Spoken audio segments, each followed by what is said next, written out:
former head of MI6, and he doesn't know basic information, Douglas, like the Druze are not Muslims.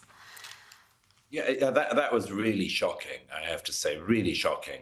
There's a sort of presumption people have that figures like this, at least know what they're talking about.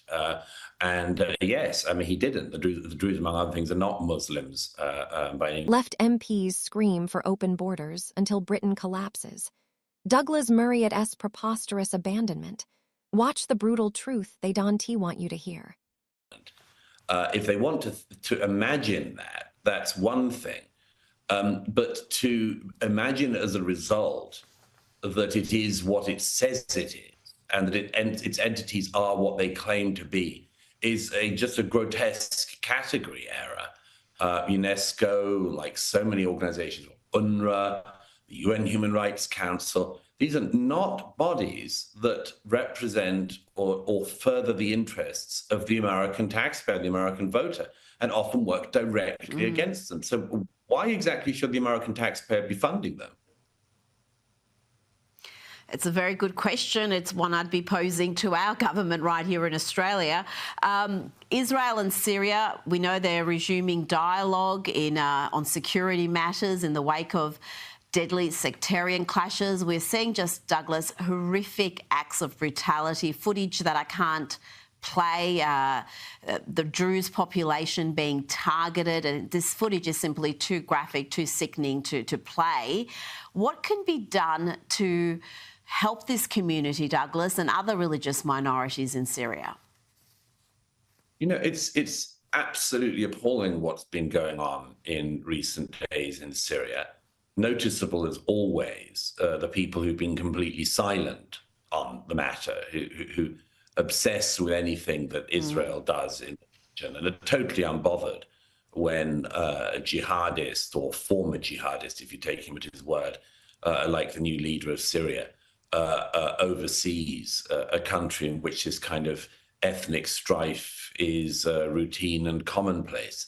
The Druze are a very small minority in the region, crossing in roughly in Lebanon, Israel, Syria, and very beleaguered. And massacres like that in recent days, the only country that has done anything to actually intervene and try to stop this is the government of Israel, who is doing so partly at the behest of own Druze population. The Druze population in Israel include remarkable people, include remarkable heroes who serve in the army and so on.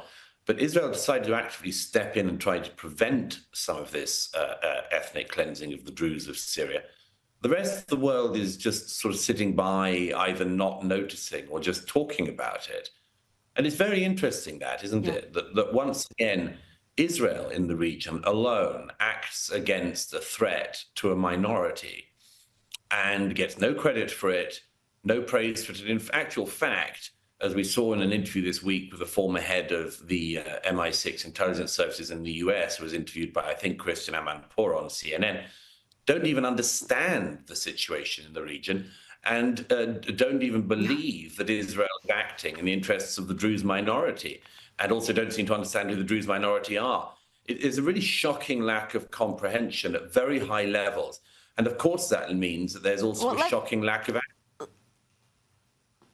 You're right about that. Let's actually just have a quick look at that interview you referred to. And this is supposed to be an expert opining about Israel's motivations in Syria. I don't actually believe the Israeli line that they are intervening in southern Syria in order to support the Druze, as if they have concerns about the Druze. The Druze are Arabs, they're Muslims, they are a part of the network of ethnic groups and religious groups inside Syria. What Israel is looking for, I think, is a fragmented Syria, one which is weak and divided. It's the former head of MI6, and he doesn't know basic information, Douglas, like the Druze are not Muslims. Yeah, that was really shocking, I have to say, really shocking. There's a sort of presumption people have that figures like this, at least know what they're talking about. Yes, I mean, he didn't. The Druze, among other things, are not Muslims by any means. And it's just and that lack of knowledge, I suppose, leads to the follow-on thing. He believes that the Israelis, who will include Druze in their own army, would not be acting legitimately in defense of the Druze minority.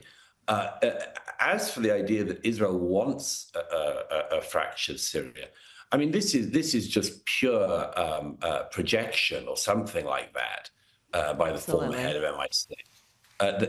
They don't. Israel would like to live, I assume, beside a peaceful Syria that was well governed, that had peace accords with Israel, part of the Abraham Accords, and so a normalization. They don't want an endless war zone next door to them. Who would? We've seen what that means in recent years. We've seen that it means foreign proxies in Syria firing into Israel and so on. Of course. No, I mean, there's just, I've said to you often, Rita, there's this feeling in recent years that the adults have left the room. I have to start by pointing out the sheer moral bankruptcy of the argument being pushed by the Greens councillor and echoed by Labour MPs. The claim that there are no safe and legal routes for refugees is not just misleading, it is a calculated lie that erodes public trust and endangers lives. The truth is that Britain already operates several safe and legal routes: the UK resettlement scheme, the community sponsorship program, the mandate scheme for people stuck in the Middle East, and family reunion visas that allow refugees already here to bring close relatives. Tens of thousands have used these schemes. Pretending they do not exist is not compassion, it is propaganda designed to justify open-ended boat arrivals and to smear anyone who disagrees as heartless. The councillor's other talking point that Britain has stakes in every conflict and therefore owes entry to anyone who shows up collapses the moment you apply it to any other country. Sweden did not colonize Syria or Afghanistan, yet it is now struggling with grenade attacks in migrant suburbs. Ireland never bombed Libya, yet it is housing so many asylum seekers that its hotel stock is drying up, and its government is begging people to take refugees into spare bedrooms. If historical guilt were the ticket to entry, half the planet would be on its way to Tokyo or Beijing. The argument is simply a guilt trip weaponized against one set of countries, those that happen to be Western, democratic, and majority white. And notice the sleight of hand when the same activists insist that migrants are not choosing to leave home. That is false. Every single person who pays a smuggler, destroys documents, and boards a rubber boat has made a choice. A genuine refugee flees to the nearest safe territory, as the 1951 Convention expects. The moment someone crosses half a dozen safe countries to reach the English Channel, he is shopping for the welfare system he prefers. That is not refuge, it is migration driven by economic expectation. And the numbers back it up. Last year, the Home Office reported that over 90 of Albanian boat arrivals were adult men, not families fleeing barrel bombs. The wider game is demographic replacement by installment. Labour's plan to lower the voting age to 16 is not about youth engagement, it is about stacking the electorate. 16-year-olds have never paid tax, never held a full-time job, never rented a flat, and cannot even marry without parental consent. Yet the same MPs who think them too immature to buy fireworks are eager to hand them the balance of power. Why? Because classroom politics skews hard left, and the party knows it. Add 500 fresh voters who have been marinated in TikTok slogans, and Labour could lock in a generation of one-party rule. That is not democracy, it is gerrymandering with birth certificates.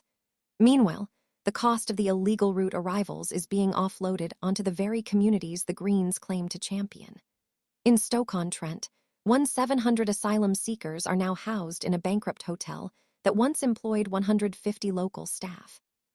The council's social services budget is overspent by $9 million, school places are oversubscribed, and the local NHS trust has a 6-month wait just for GP registration. None of the activists screaming refugees welcome have offered to pay the bill. They simply demand that working-class taxpayers shut up and keep funding hotels that most of them could never afford for themselves. Compare that to Israel's approach.